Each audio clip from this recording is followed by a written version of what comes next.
Kendati masih di tengah pandemi wabah COVID-19 dengan tetap memerhatikan disiplin protokol kesehatan, Balai Besar POM di Palembang bersama pemerintah Kota Palembang laksanakan sidak di 2 pasar swalayan di Kota Palembang yang berada di lingkungan PTC Mall dalam rangka menjaga peredaran makanan dan minuman aman dari zat berbahaya maupun tanpa izin edar dan kadaluarsa menjelang Natal dan Tahun Baru.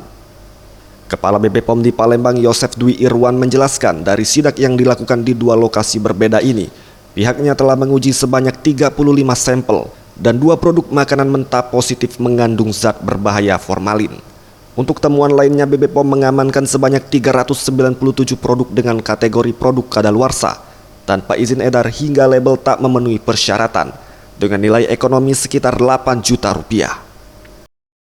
Ada yang kurang, ada yang misalnya kurang mencantumkan kode produksi, ada yang belum berat bersihnya, atau PRT-nya masih salah, nomor PRT-nya ya. Itu yang dimaksud TMK label. Jadi total nilai temuan dari 2 tempat ini adalah sebanyak 397 pieces dengan nilai ekonomi kurang lebih sebesar 8 juta rupiah.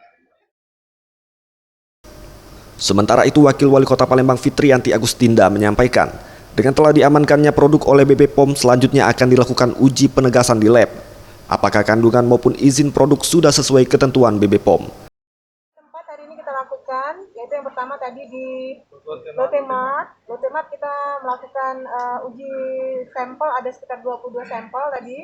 Kalau tidak salah ada 1 sampel yang kita temukan yang positif mengandung borak. Akan tapi formalin, tapi ini akan diuji kembali. Tim Liputan Sriwijaya TV.